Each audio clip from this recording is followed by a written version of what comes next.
Good night and welcome to another episode of NDP's Night Talks, where we discuss a number of issues that the Vincentian public is facing, and we talk about the plans that the NDP has in store for the Vincentian public. We've been discussing the 4 economic pillars over the last few weeks, and we're going to continue doing that tonight. We will be talking about the new economy in more details. So joining me are 2 very special guests. We have the MP for West Kingstown and also the chairman of the NDP. That is Mr. Daniel Cummings. Welcome. We also have Assistant Secretary General of the NDP. That is Mr. Harvey Farrel. Good night, gentlemen. Good night. Welcome. Thank you for having us. It's good to have you as well.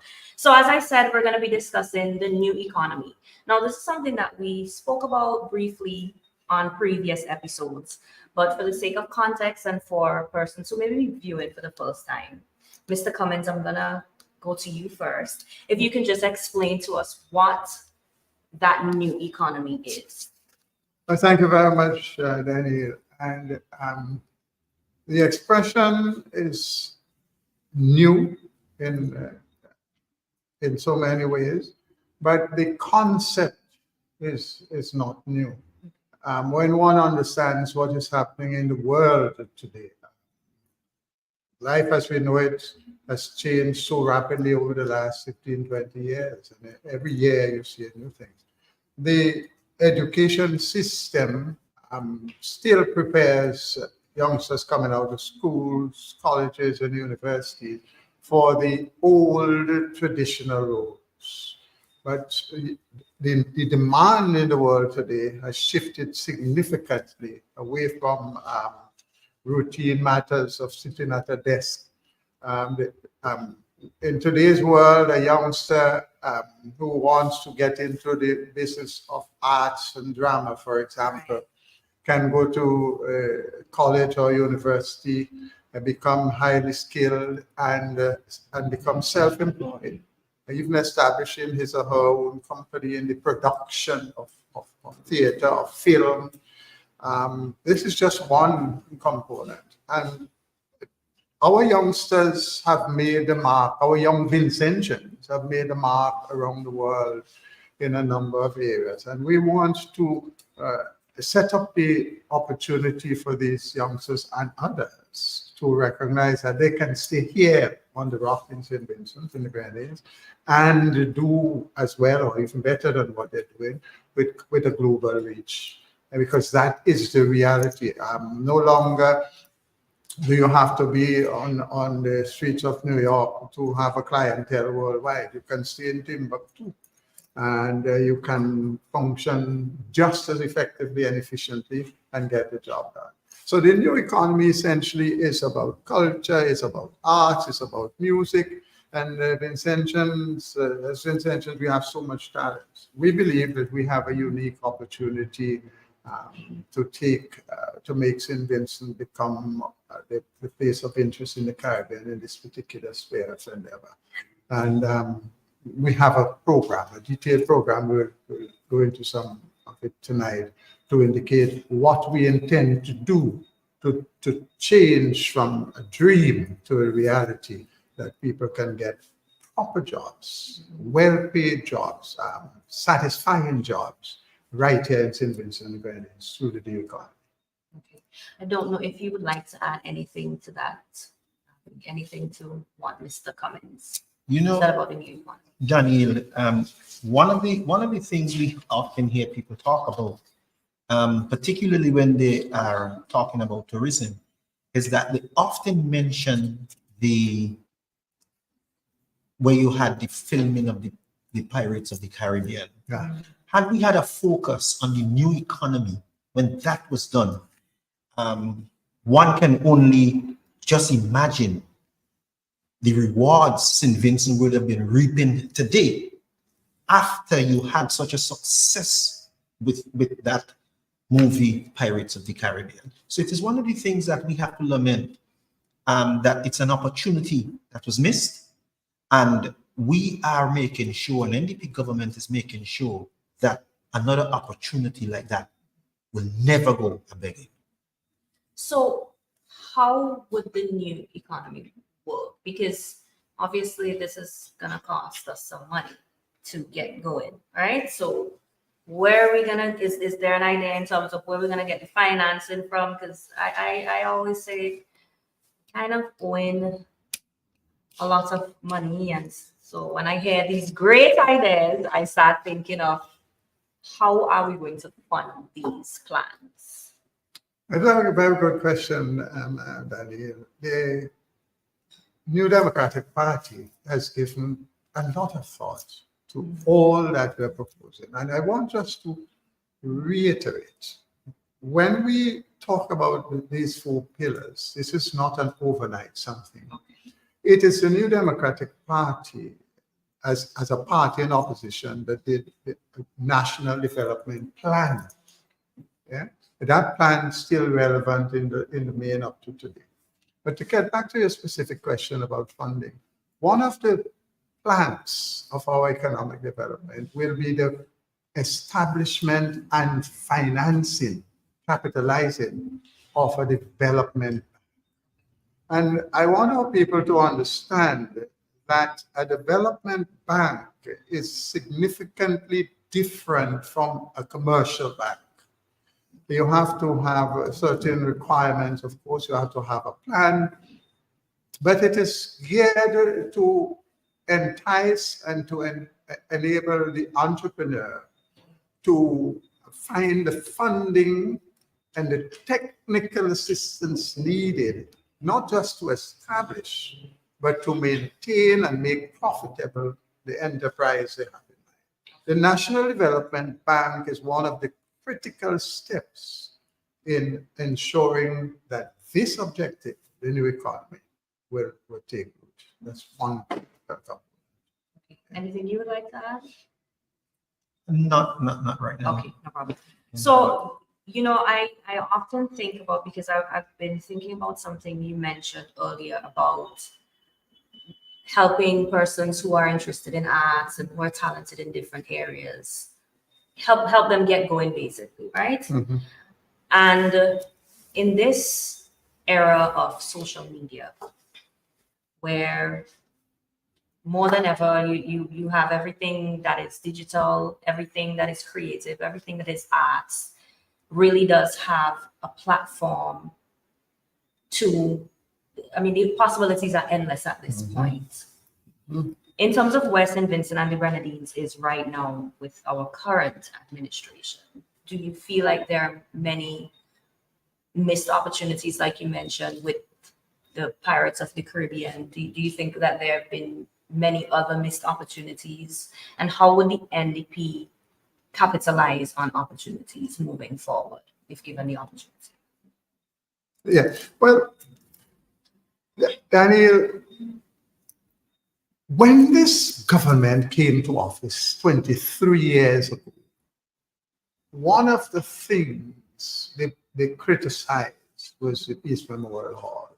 It was too small. They were going to build this, they're going to do that. You had people calling themselves mama culture and all of this kind of rubbish.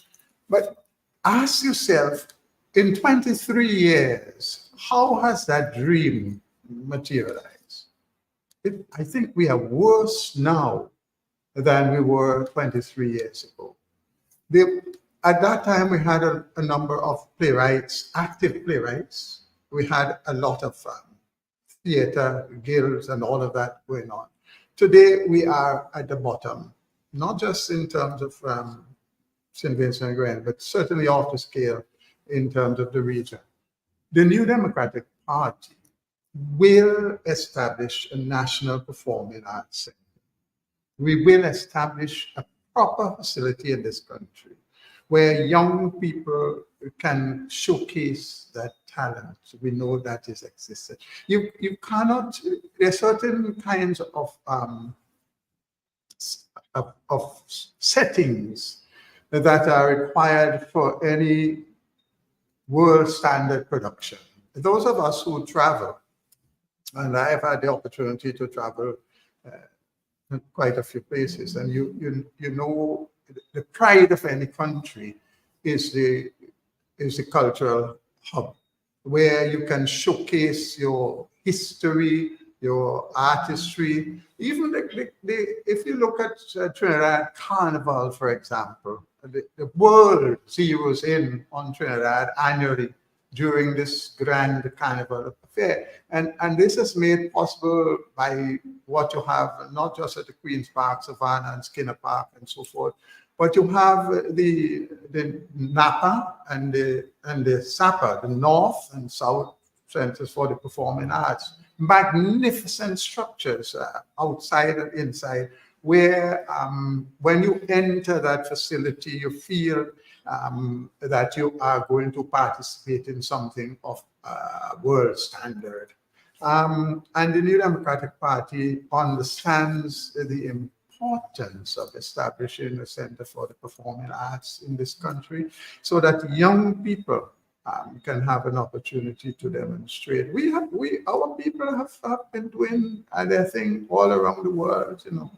And what we want to do is to create a culture and a climate where they can come back here and bring with them other talents and skills and investment to showcase what's in Vincent and the Grenadines.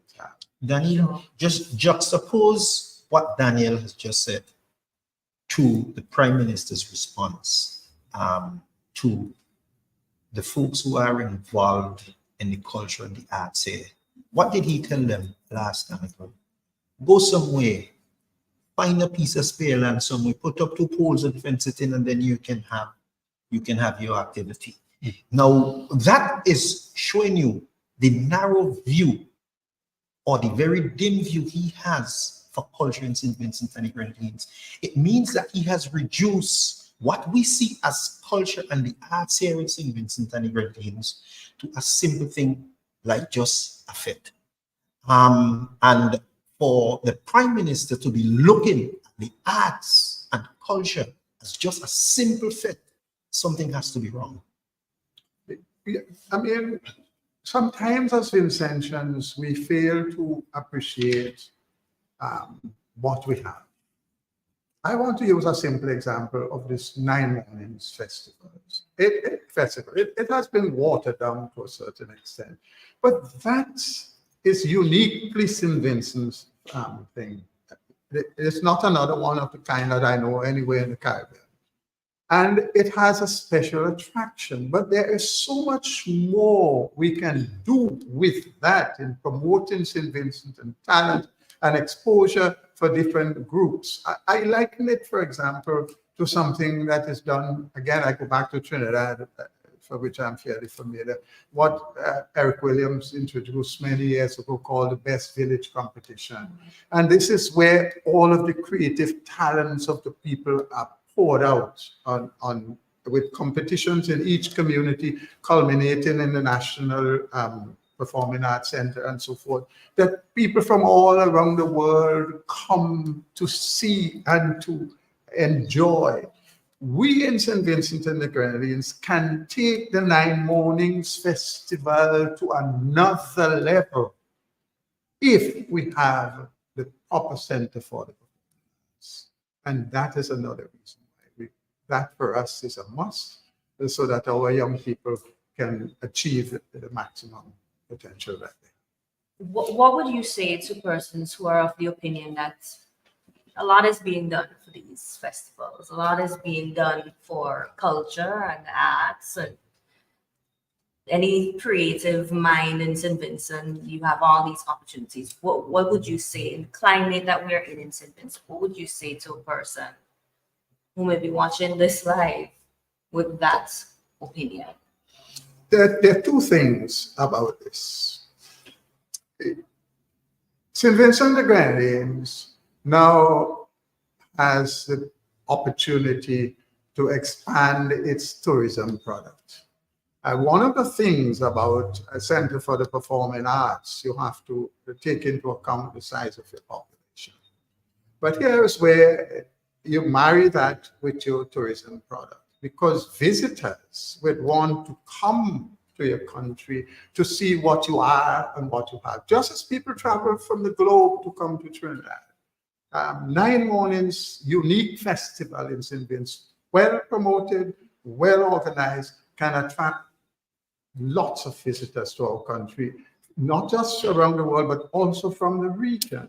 And that is where you have the additional incentive. But as a people, we need to be able to express ourselves in ways that we can be proud.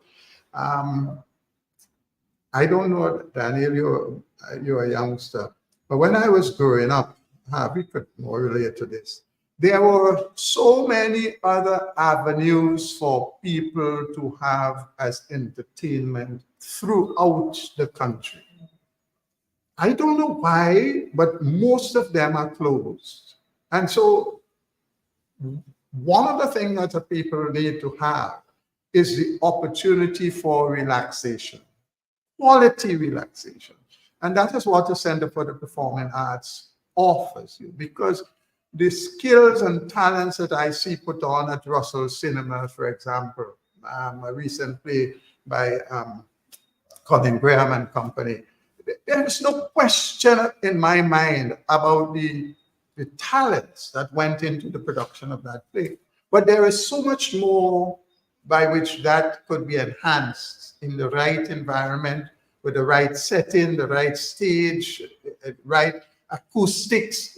These are things that people take for granted. When you go to any Center for the Performing Arts in a developed country, one of the first things that strike you is the way the sound effects is. Somebody is singing and you're hearing every note. Some steel band is playing and you can decipher every single note, because you design the building in such an acoustic manner that depending on where you sit, you get the best seats in the house and so on. But all throughout the facility, you are well entertained. So that is all part of the positive spin-off, Daniel, from having a quality Center for the Performing Arts. But in addition to that, people can make a proper livelihood out of their skills and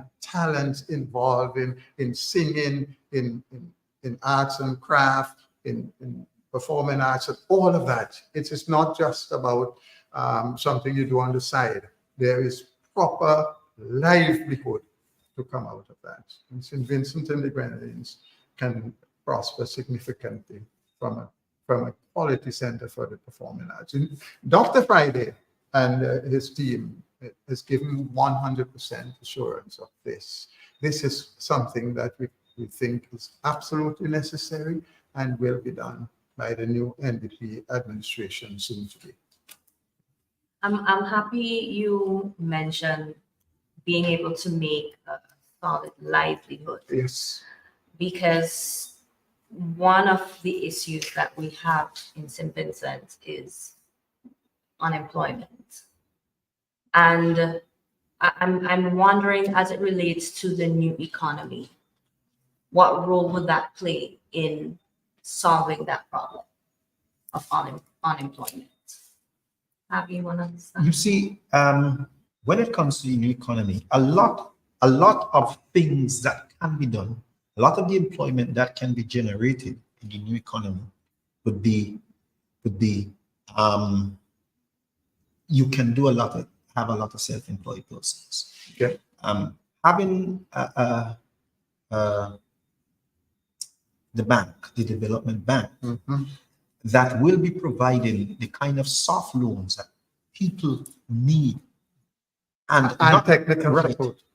The technical, that holding of the hand to make sure that whatever venture you go off into, that those early teething days when your business might be struggling for cash flow, or you might be meeting teething problems here, teething problems there. So you have the expertise in the bank that will hold particularly our young people's hand to carry them through that. So we're going to find a lot of self-employed persons. And as you go around, it makes them very independent, and it can touch more households than you may have a big entity, for example, that will employ, let us say, 150 persons. But the effect is really not the same. The effect is really not the same.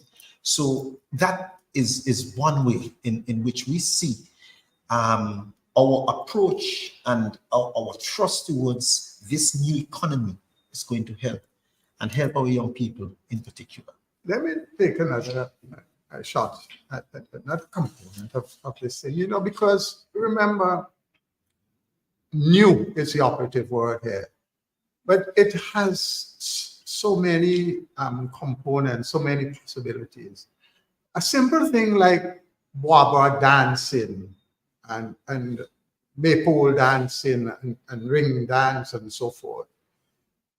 These are opportunities for young people to perform in designated area, particularly at the time of the year when you have festivals and when you have influx of cruise ship visitors.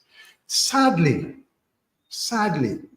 and thank goodness for Sir James's Mitchell foresight in building the cruise ship port. But apart from that, ask yourself, what is there in Kingstown for a cruise ship visitor to come off the ship to come and see on a Sunday? We are saying you must have the facility where the youngsters can be trained to entertain people using our own skills and talents. Patches nights, Calypsonian, man, well skilled in so many areas, has had training programs for a lot of young people over the years. And for political spite and other reasons, they stopped employing them at the cruise ships and so on. But he has the ability, and we are going to reestablish and expand on the training of these young people to find employment. I mean, Daniel, sometimes when you speak of these things, some of our people don't understand. A youngster who is unemployed now can make a quite decent living with a thriving cruise ship trade. But it is more than that. Young people and not so young people who are already employed can become skilled in these additional areas to allow themselves to gain extra income, extra entertainment, and with that, a whole new set of opportunities are opened up to them. We want our young people to, and not so young people, to explore all the possibilities and to grow. I can't overstress. This new economy is not about building edifices. It's not about building edifices. As important as the Center for Performing Arts is to our economy, it is about empowering the young people, creating the right climate, the right culture, and making them decent human beings. And everybody knows that has a tremendous impact on the horrible crime rates that we have going around this country. So the NDP's proposals, we must understand, on all these pillars, everything that we're doing also has this critical component of empowering people, changing the culture, and helping to fight crime. Because a happy, employed, motivated youngster is not likely to go into criminal activities as somebody who has nothing to do and has nobody to guide them. And that is one of the positive spin-offs from this new economy. When I mentioned that we have an unemployment problem, I think I should have said, in my opinion, because I've been hearing through the grapevine that we don't. So I want to clarify because I know you guys know much better than I do. Do we have a problem with unemployment in St. Vincent, or is it not? We don't have an employment problem in St. Vincent. We have a nightmare with employment in St. Vincent. This gone beyond problem, Daniel. No, let me be frank. As the representative for West Kingston, everybody knows I spend most of my time when I'm in St. Vincent on the ground, meeting and greeting and listening to people. The number one concern among the people of West Kingston is unemployment. The young ladies say, listen, I don't care what it is, even if it's for 2 days, 3 days a week. I have my children, I can't send them to school, I need something to do. The young boys, they say they come over here with a project that they're doing now and again, and they bring people from other communities, and we can't even get a day work there. Unemployment. Listen, they can dance on the head of a pin. But Daniel, let me make this observation.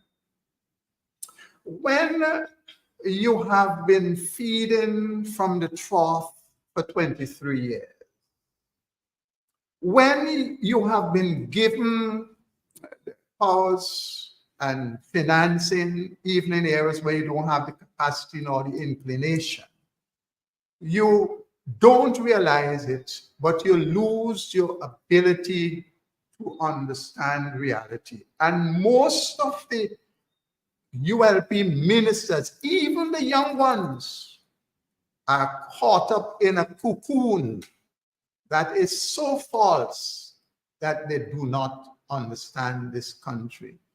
When the Minister of Finance says there are 5,000 plus unemployed people, I agree with him. But that is the figure for East St. George alone. That is not the national figure. But he doesn't get it.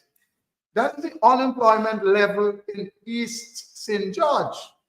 Perhaps even more than that. And my good friend Lavon may disagree with me.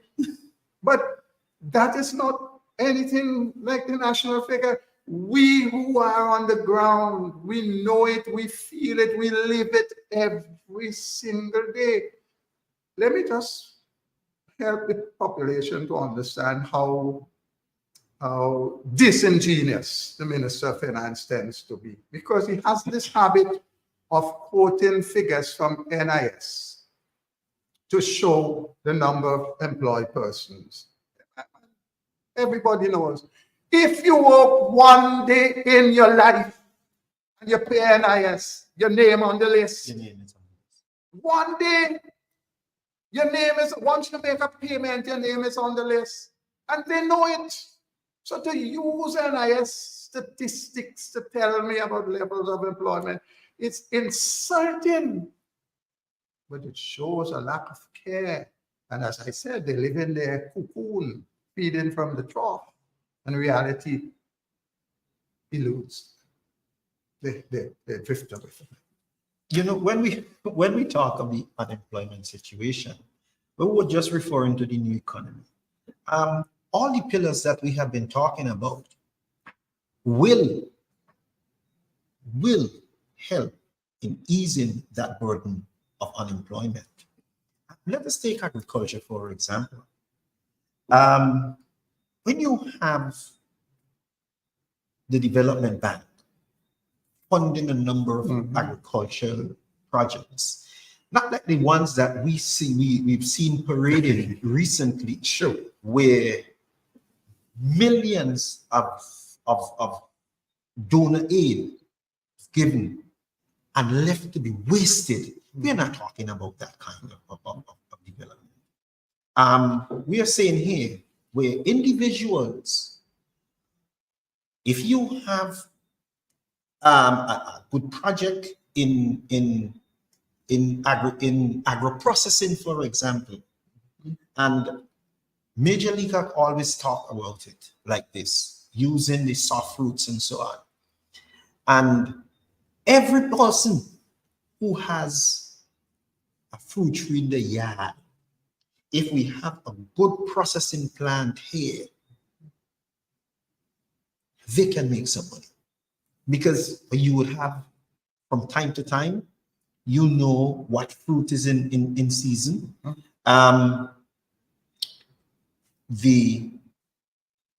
The entity will have their own pickers, so you don't have to pick and bring. So you know that is time you're saving. They can come, do the picking, and they will harvest the fruit in a way that you can have less wastage, and then you do your processing. You can see how much that can help to put food on the table for just about everybody. Major has a way that he says all the time, the day NDP wins, The very day. fits the, your lives, our lives, and livelihood will improve. So these are some of the things that, you know, the areas in which we can move forward. People talk a lot of things and say that young people do not want to get into agriculture.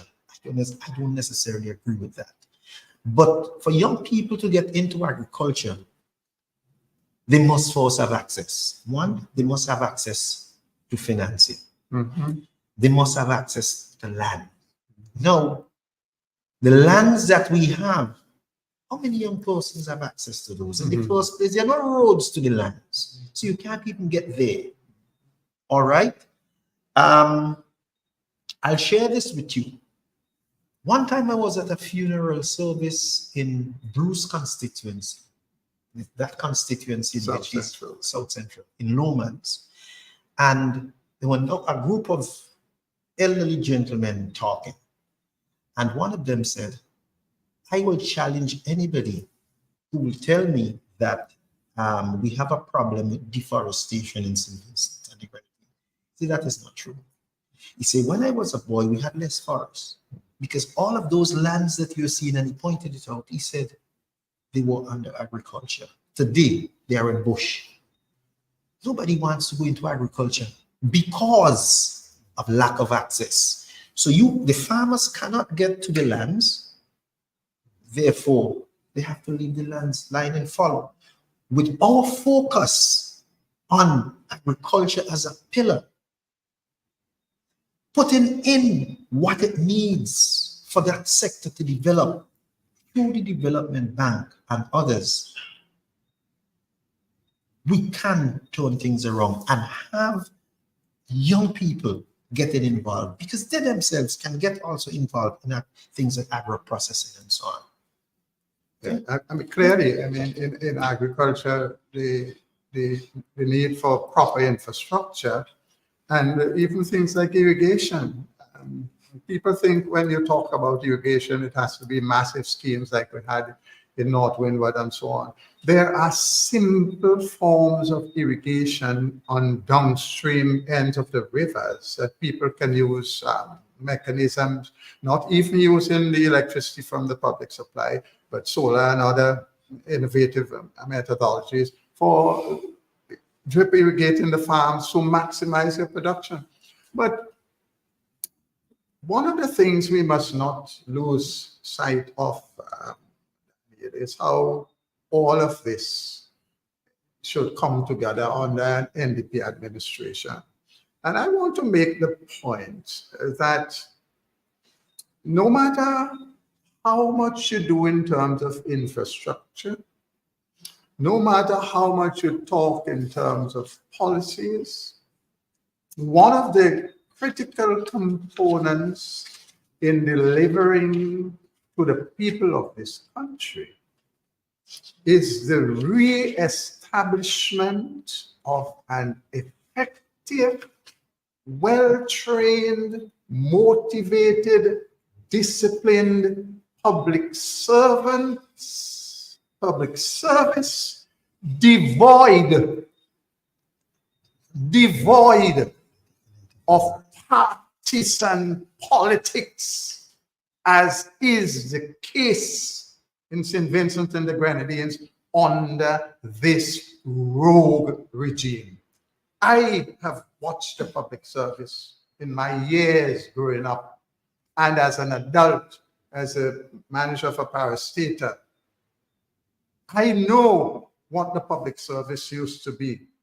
I know that there are professionals who would give their advice to the government. The government has the right to determine policy and so forth. But it is the public servant's role to look at the proposals and advise governments on the feasibility or otherwise. What you have now in the public service is people who are handpicked by and large for their partisan political stance. And if you doubt me, understand the genesis of this by the very leader of that group of people.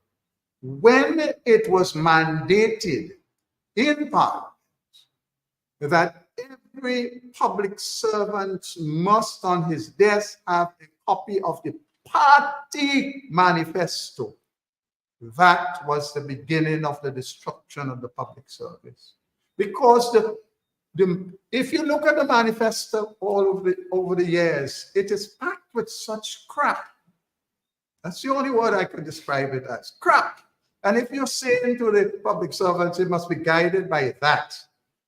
And we've had so many classic examples. When you have in your manifesto that you're going to destroy the water supply in the mountain to talk about a foolish cross-country road, and people just gulping it up without beginning to understand what that is about.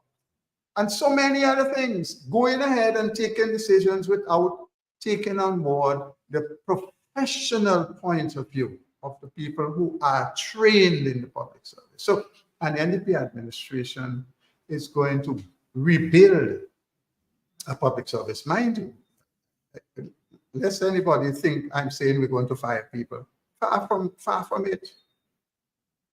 What we're going to do is to create the culture and the climate where professionals will be allowed to function. I'll give you a simple example of that.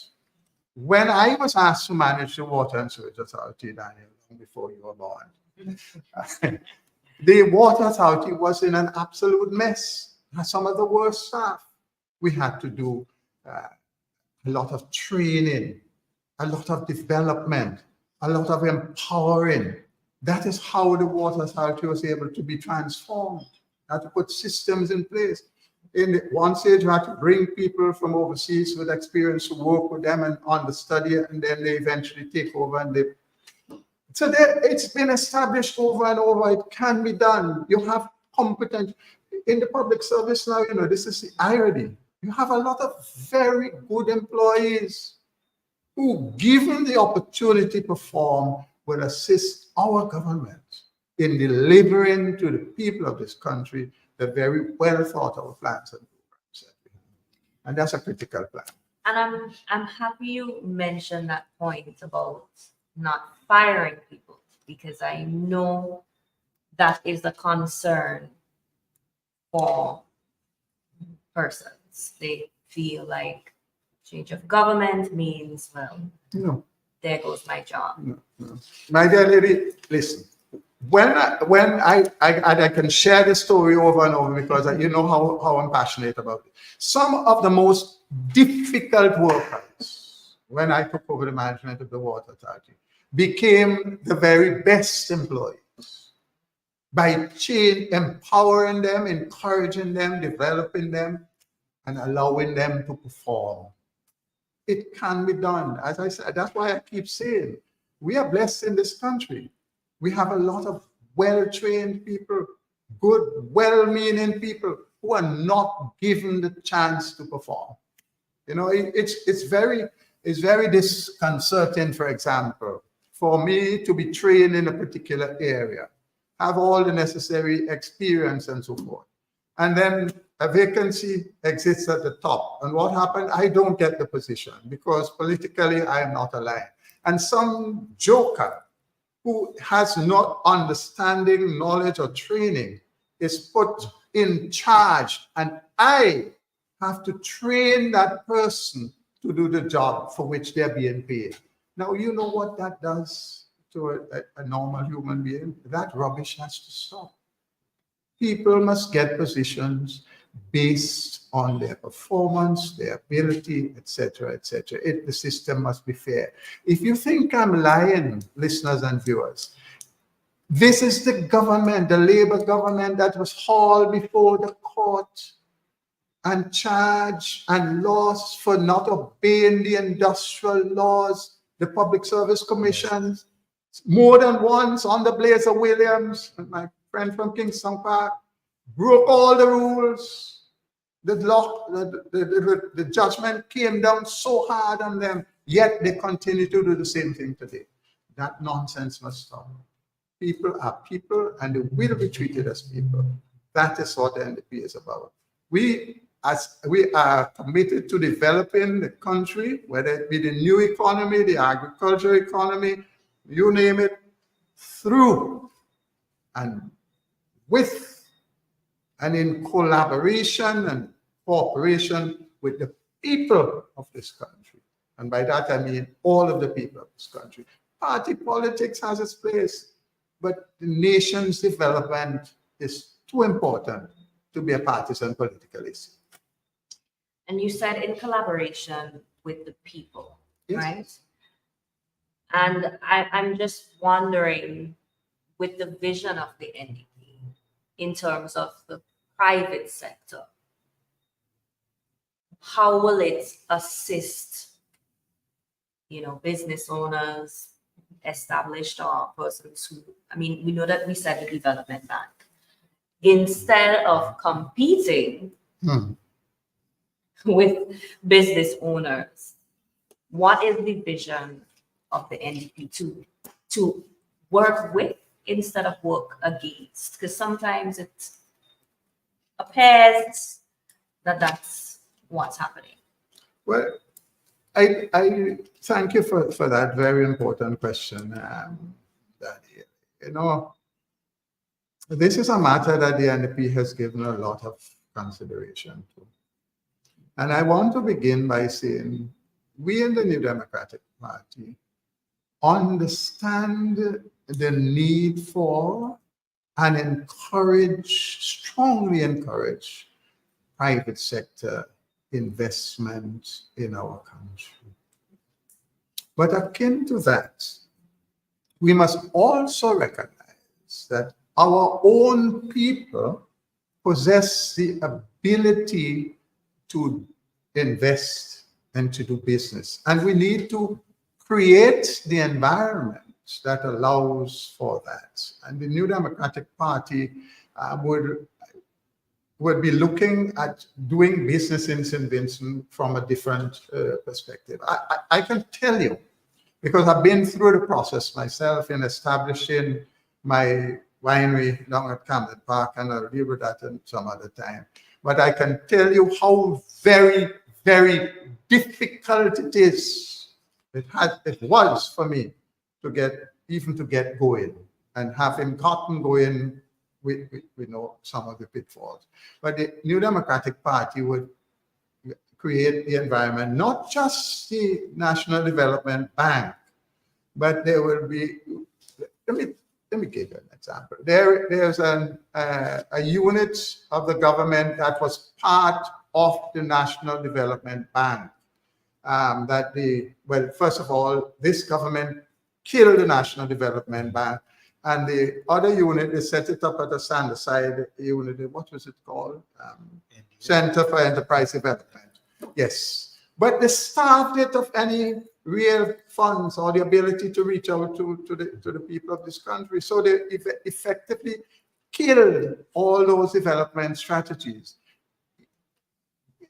Daniel, if you look, and I keep telling my friends about this, if you look at Trinidad and Tobago and its manufacturing agro-processing sector, the late Eric Williams established a program similar to what we had here with the National Development Bank, with the Center for Enterprise Development as part of it, of holding the hand of fledgling industries, giving them financial and technical support. These are now the champions of industrialization in the food sector in Trinidad.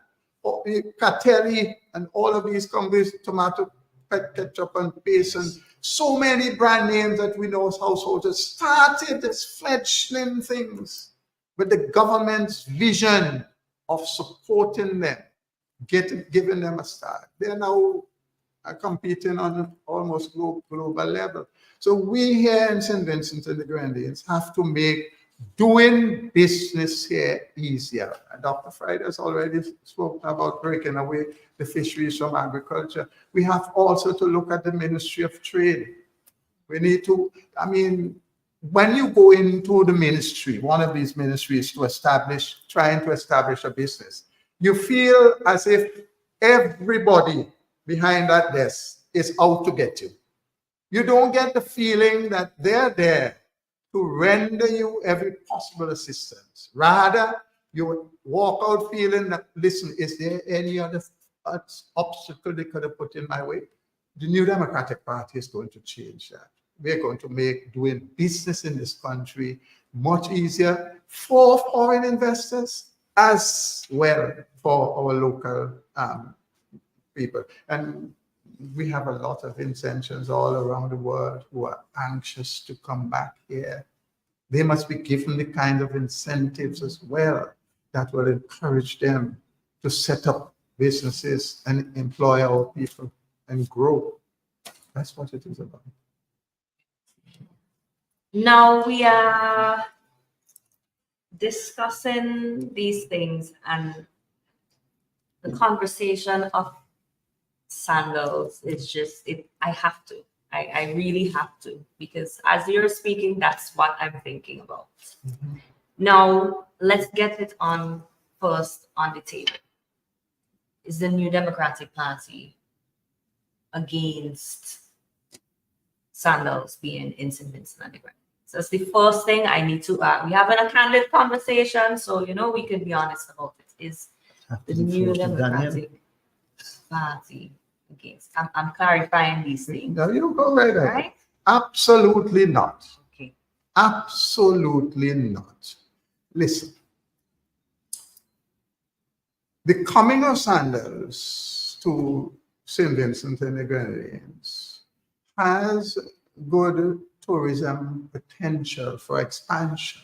Okay. In St. Vincent and the Grenadines. Let me tell you, I mean, St. Vincent and the Grenadines as a destination has been weak under this government. They always blame air transport. But when you look at their plans, they started talking about the airport in 2005. But they only started talking about hotel development in 2023. That's when they started. And that's what I am talking about. Listen, if you study the model of Singapore's development,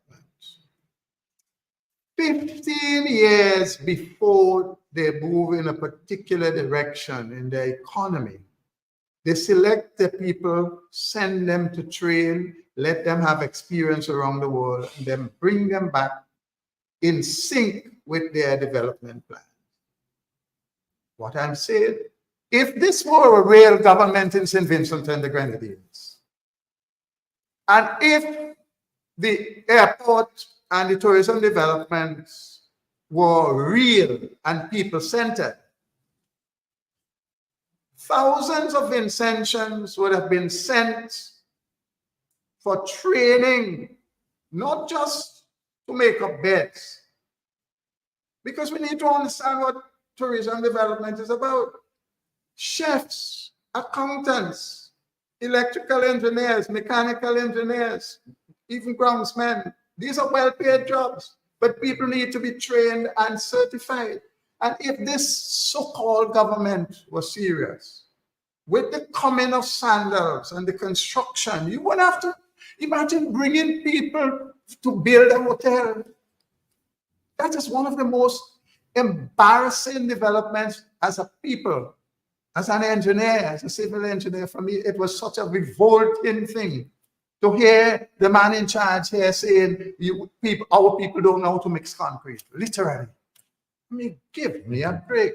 So I'm saying, what is lacking is our inability to understand the need and encourage our people to be trained in advance for not just the menial jobs, as important as they are, but for good high-paying jobs. We must move away from this concept that we must only be used of wood and cars of war. It seems to me that the so-called reparationist doesn't understand when it comes to our people that he is now worse than the colonialists. You know, and an NDP government, we must make it clear, while we welcome the development, we want to make sure that our people position themselves for meaningful jobs and other jobs as well. All jobs are important, but too often, all of the well-paying jobs, the quality jobs, are with foreigners. And I'm saying that doesn't have to be so. We should have been training our people. You know, we give scholarships for everything. A lot of these people come back and sit at a desk. They have nothing to do. This is the very point I am making. We should have been encouraging our national scholars and saying, listen, in 5 years' time, we're going to have the need for this and this and this. My recommendation to you is that you study in this area, because even if it ain't happen, you could come back and set up your own company. And eventually you'll be employing people and doing much better than sitting down in the desk. That is where we have failed our people with this quote unquote education rubbish. I don't say revolution, rubbish. But just to add to what Daniel is saying, as it relates to Sandals, remember when Sandals was about to come here, the Prime Minister went, and all the lands that Sandals would have been occupying, they made sure that when Sandals came, they did all the negotiations, or whatever you want to call it, with the landowners. So when Sandals came, government just handed them everything on a platter. Yeah.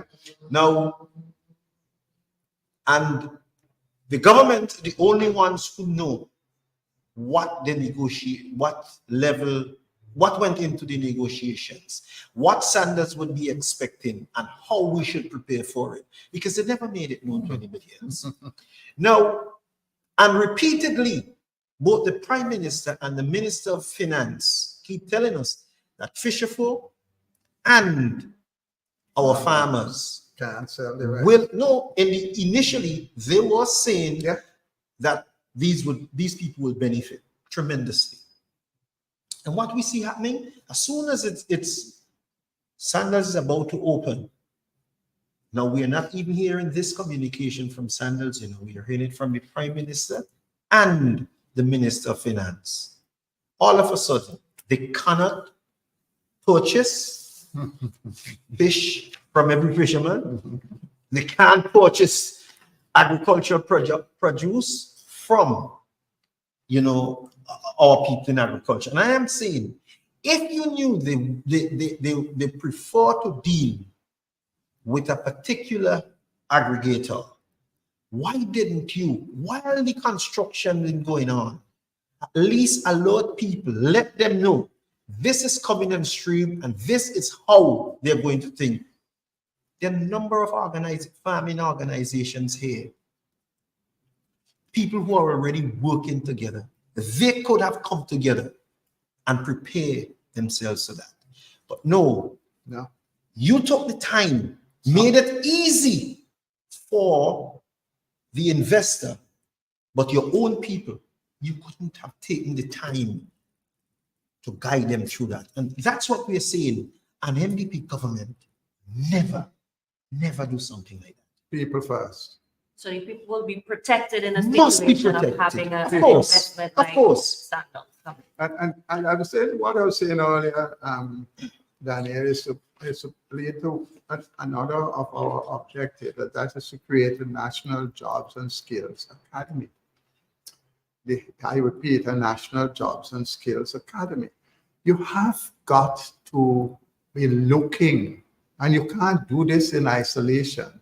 It must dovetail with our national development plan.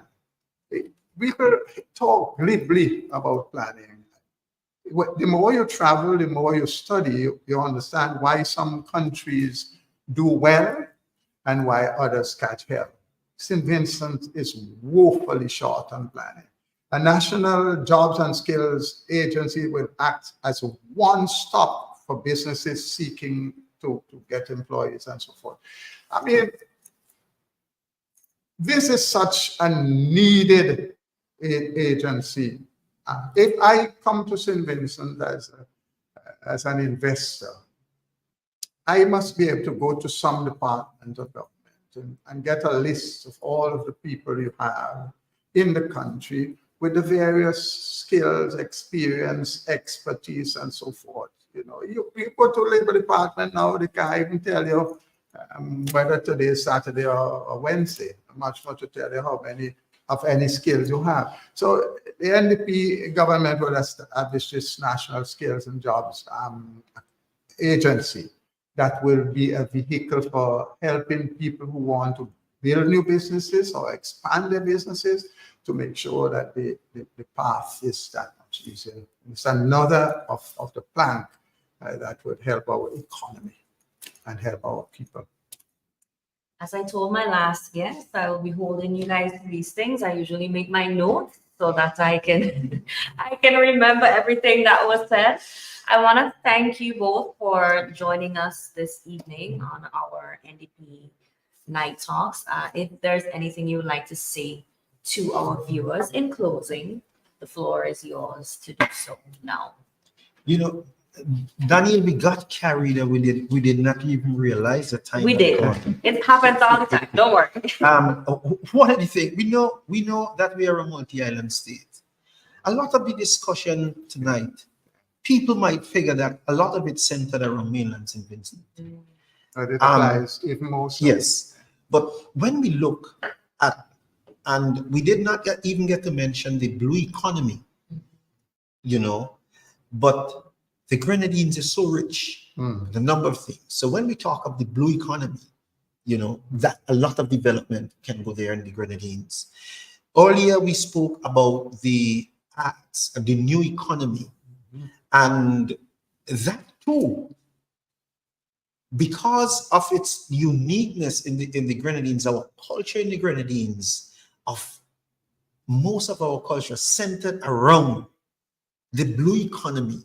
So that in itself is something that we have to be looking forward to when we talk of the new economy. Just imagine last year, we did not even host the annual Easter regatta in Beckwith. Yeah. For years, that never shame. It was a shame. And the Easter regatta, or those festivals that centered in Union Island, we have the Easter thing too, but it is not a regatta. But all of these and a number of Grenadines people come back home during that time, and we know sailing attracts people from all over the world, and it's a shame that we couldn't have that last year.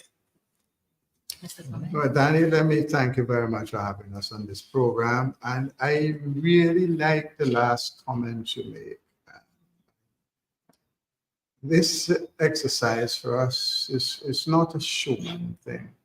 When we come with these programs, they are very well thought out. They're examined from different perspectives, and we are prepared to take them through to reality. I am glad that you're prepared to hold us to this, and I hope that the people of St. Vincent and the Grenadines are taking note and will do likewise, because our country needs to do things differently for all of us to benefit. And I keep saying that Dr. Friday has had his experience in Beckwith, mainland St. Vincent, of course, in Canada with a different environment. Fitz has had some exposure to the real world in North America. Major has been a businessman for quite some time. Siobhan is one of the most exciting, new, talented women in our party, Mrs. Gibbs, Lavon Velox in East St. George, brings to the table years of banking at the highest level, and a people person who's driven, like myself, about seeing people getting the benefits. So the team, nature and all, I'm sorry, when you start, you leave out people, but we have a team of persons with the past experience and the commitment to the cause. And that is why I'm so proud to be a member of this team led by Dr. Frank. Thank you for having us. Thank you so much. And we want to say thank you to you for tuning in. And we are looking forward to seeing you on the next episode of NDP Night Talks. Have a good night.